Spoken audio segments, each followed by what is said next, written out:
Hello and welcome to Let's Challenge. This week I'm doing stages 4 and 5 of Super Castlevania 4, and I'm continuing the leather whip challenge, so I'm only using the leather whip.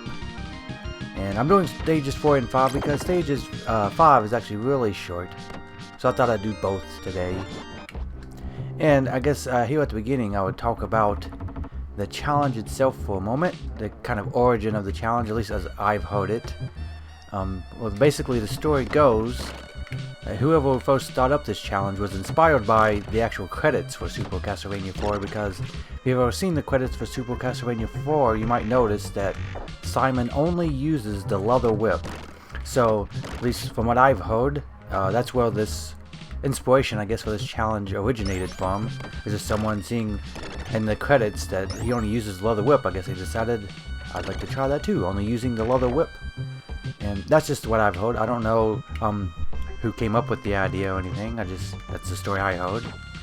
Another interesting thing about the credits and the leather whip, though, is supposedly the reason Simon only uses the leather whip during the credits is because some game tester or something was going through the game to record the credits, and they could jump to any point in the game. But when they did so, when they jumped to any point, of course, Simon always only had the leather whip, so he just stuck with it, and he would jump around the game to do that recording, and just keep using only the leather whip, and that's why he only uses the leather whip in the credits. So I just want to hide down here and try to kill him before he kills me, this giant skull. That went a little oddly. Now I've taken a lot of hits, but I think I can keep going through this stage. But yeah, the trick on that skull boss, I think, is you want to whip up to destroy the stuff that's trying to fall on your head. That's the biggest thing you got to worry about, is this stuff falling on your head. And this room here, I think, is also one of the most memorable rooms in Super Castlevania 4, because it has this neat effect where the room spins and you got to hang on to this ring while you wait for it to spin. And actually, the ring reminds me that in the last video I said something a little silly. I guess it's worth mentioning. I said that while I was climbing the waterfall, I met one of those rings that you swing from, and I said it was like something new they introduced to the game. But that's actually completely wrong, because those rings are also in the first stage of the game. So they're not something new in stage 3, they actually are in stage 1. I don't know why I thought they were new, in stage 3. I guess it's because I've been playing through, one stage a week. So I guess something like that's bound to happen. You're gonna forget some stuff that happened early in the game, maybe. So yeah, for some reason I thought the ring was new to stage 3, but it's actually in the first stage. Okay, so now we're coming to another cool room though, with some spinning effects. I think those meet somewhere in this room maybe, but I don't remember where, so I'm just gonna go through without hitting the candles, because again, I'm avoiding getting chain whip upgrades and sub weapons. If I do get a sub weapon, I probably wouldn't kill myself with that though. I just wouldn't use the sub weapon. But if I get a chain whip, that's I have to kill myself. So I'm low on health. I think I can at least make it to the next room and get a checkpoint. And then from there, it'll just be that final room leading up to the boss that I need to get through. Oh, I didn't see that skeleton coming. Hopefully I start in this room. I don't really remember. Okay, yeah, that's a good checkpoint to have then. The only thing I dislike about the skeletons is when they blow up, they throw those, bones everywhere. And I'm just always afraid. I don't know which bone is a bone that they threw that can actually help me, or which is just an exploding bone from their animation. I always thought that was confusing and weird thing. So yeah, as long as they have a bone in the air, I'm never sure when they die if it's... Yeah, I should wait for him to spawn. Hope he came back. Yeah, let's get over that chain. Okay, we're good to go. I think there's maybe one guy left.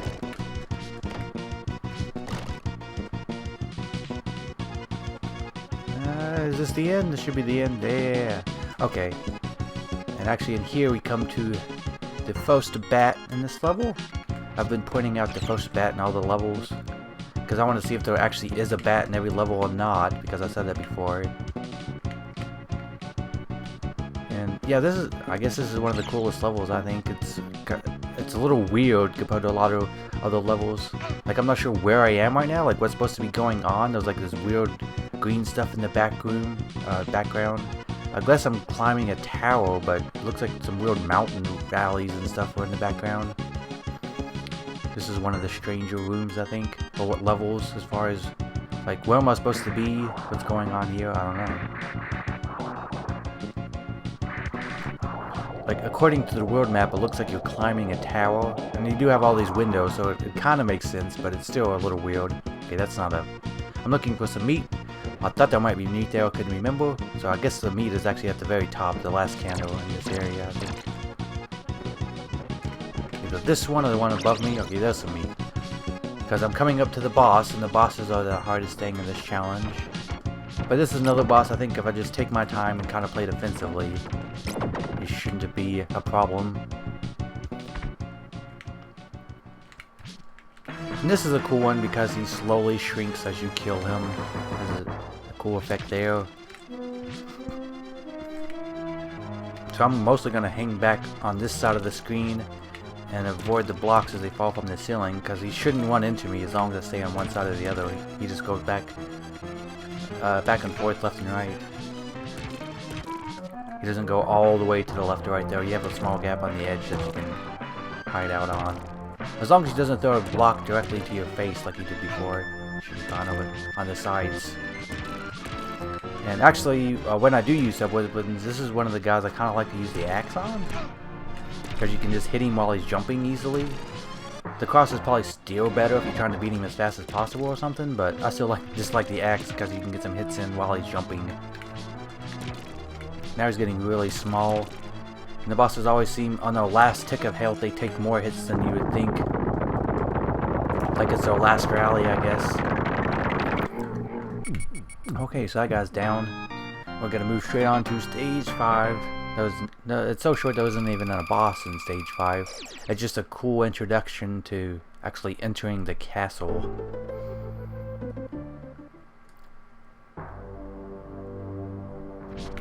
We have the weird grabby arms. Also, these enemies appear in earlier games, but they have a very artistic redesign, I guess you could say. Like, they look a lot different than they used to. These little hoppers, they're kind of like, I guess they're supposed to be like flea men from earlier games, but they don't really look like flea men at all. And then later on, like in Symphony of the Night and stuff, they kind of brought back a more flea man look to them. So they behave like flea men. I'm not sure if they're really supposed to be flea men or not. And also, I say they're a lot like flea men because they look more like evil rabbits here. But in the older games, like Castlevania 1 or 3, I think, enemies would fly in and drop them, just like they do in this stage. So that's why I think they're like flea men, and they hop around like them too.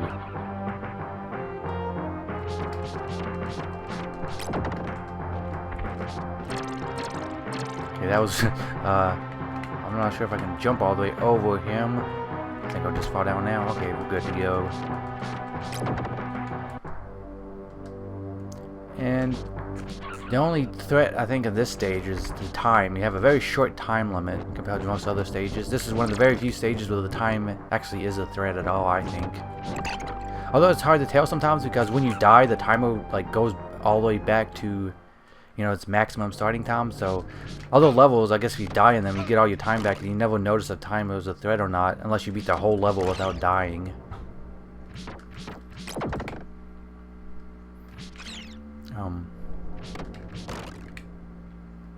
Oh, we also get some cool new skeletons. I hope they're new. I've said stuff is new and been wrong before, but the new skeletons that use a whip against you.